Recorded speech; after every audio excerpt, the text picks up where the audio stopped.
शब्द से इंसान जब घायल होता है ना मेरे दोस्तों, वो दुनिया की किसी बड़ी से बड़ी मिसाइल से भी घायल नहीं होता है। ये शब्द हैं जो घायल करते हैं। मुझे एक कहानी याद आ रही है, विषय अपनी जगह पर मैं सुनाना चाहता हूं। एक लकड़हारा था, वो जंगल में लकड़ियां काटने जाया करता था।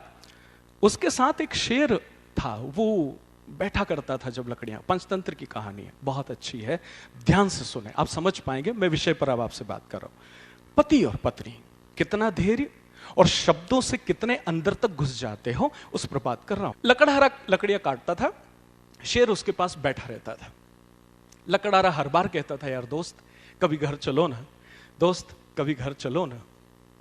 शेर कहता था, यार देख मुझे कोई प्रॉब्लम नहीं है, लेकिन मैं तेरे साथ घर जाऊं तो कहीं ऐसा ना हो कि तेरे घर में या तेरे मोहल्ले में कहीं भूचाल आ जाए। एक दिन लकड़हारा जिद करता है और अल्टीमेटली शेर को वो उसके घर ले जाता है। शेर पीछे पीछे, लकड़हारा आगे आगे। गांव आता है, गांव में अंदर आते लोग भागने लगते हैं कि कोई शेर आया है घर में।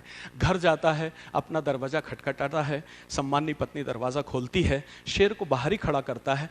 अंदर आता, पत्नी से कहता, डार्लिंग मैं तेरे को हमेशा कहता था ना जंगल में मेरा एक शेर है, आज मैं उसे लेकर के आया हूं और मुझे बहुत खुशी है, चल अच्छा सा कुछ बना, मेरे दोस्त आए। पत्नी ने स्टार्ट किया, अरे समझते नहीं हो, यहाँ उसको लिया है, पूरे गांव में ये हो जाएगा, कहीं किसी को कुछ काट लिया भाग लिया, तो तुम भी है ना उल्टे सीधे काम करते ही रहते हो। शेर सुन रहा है बाहर खड़ा होके। एनीवेज बात आगे बढ़ी, खाना बनाया, बन गया खाना। पति ने कहा, क्यों मेरे दोस्त को अंदर बुला लूं, अपन सब साथ में बैठ के खाना खाएंगे, मेरा दोस्त आया तो भी खाए। नहीं नहीं नहीं, वो मेरे बच्चे को कभी खा पी गया तो मैं ऐसा नहीं, आप उसको बाहर दे दो खाना। शेर ने ये बात भी सुनी, खाना उसको बाहर दिया गया। बात आई सोने की, उसने फिर दोस्त ने रिक्वेस्ट की अपनी पत्नी से, पत्नी ने फिर दुहाई दी सुरक्षा की, शेर को बाहर उसने बांधा। रात भर बारिश में शेर बहुत परेशान हुआ।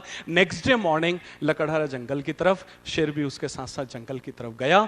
जैसे ही जंगल में पहुंचे, शेर ने कहा, दोस्त तुम्हारी कुल्हाड़ी से मेरे पीठ पर एक जोर से वार कर दो। लकड़हारा ने कहा, अरे क्या बात कर रहे हो, you are my dearest friend, how I can do this. बोले, मैं कह रहा हूं वैसा करो, नहीं तो अभियाल खा जाऊंगा तुमको। लकड़हारा बड़े कठोर मन से वो कुल्हाड़ी लेके और उसको शेर को एक बड़ा घाव देता है और शेर कहता, ओके गुड बाय दोस्त। शेर चला जाता है। 1-1.5 महीने तक शेर वापस लौट करके नहीं आता है। लकड़हारा परेशान व्याकुल। 1-1.5 महीने के बाद शेर आता है।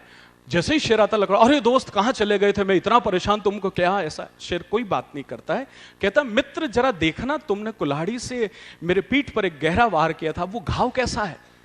लकड़हारा उसको देखता, चेक कर, अरे वाह मित्र, ये तो बड़ा अच्छा हो गया, बहुत बढ़िया। शेर कहता, अब ध्यान से सुनो, तुमने मेरी पीठ पर जो वार किया वो 1-1.5 महीने में भर गया, लेकिन जब मैं तुम्हारे घर आया था, तुम्हारी पत्नी के शब्दों के जो घाव थे वो आज तक नहीं भरे हैं और जिंदगी भर नहीं भरेंगे। इसलिए मैं आज तुमको वार्न करता हूं कि आज के बाद अगर तुम मुझे इस जंगल में नजर आए तो मैं भूल जाऊंगा कि तुम मेरे दोस्त हो और मैं तुम्हें खा जाऊंगा। ये शब्दों के घाव हैं जो जिंदगी में कभी नहीं भरते मेरे दोस्तों।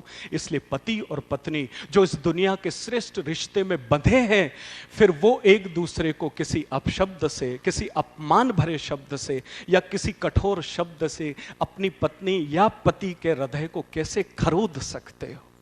आपको नहीं लगता कि आप उस परम पिता परमेश्वर के दरबार में अपमान करते हो इस रिश्ते का अपमान करके। वादा करो आज से कि एक भी पति और पत्नी कभी एक दूसरे को किसी तरह के ऐसे बोझिल भरे शब्द, मजाल तो है कोई एक घर छोड़कर आपके पास आई है और सम्मानी माताएं बहनें जिनके लिए कहा जाता है कि वो 2 परिवार को इस दुनिया में आगे बढ़ाती है, और हम हैं, मैं वाइस वर्सा बात कर रहा हूं, और हम हैं कि अपनी जिंदगी में कठोर शब्द और ऐसे शब्द जिनकी डिक्शनरी नहीं बनी है, ऐसे शब्दों का इस्तेमाल करके इस रिश्ते को घायल करते हैं। मुझे लगता है कि हमसे बड़ा गुनहगार कोई नहीं है अगर हम शब्द से इस रिश्ते का अपमान करते हैं।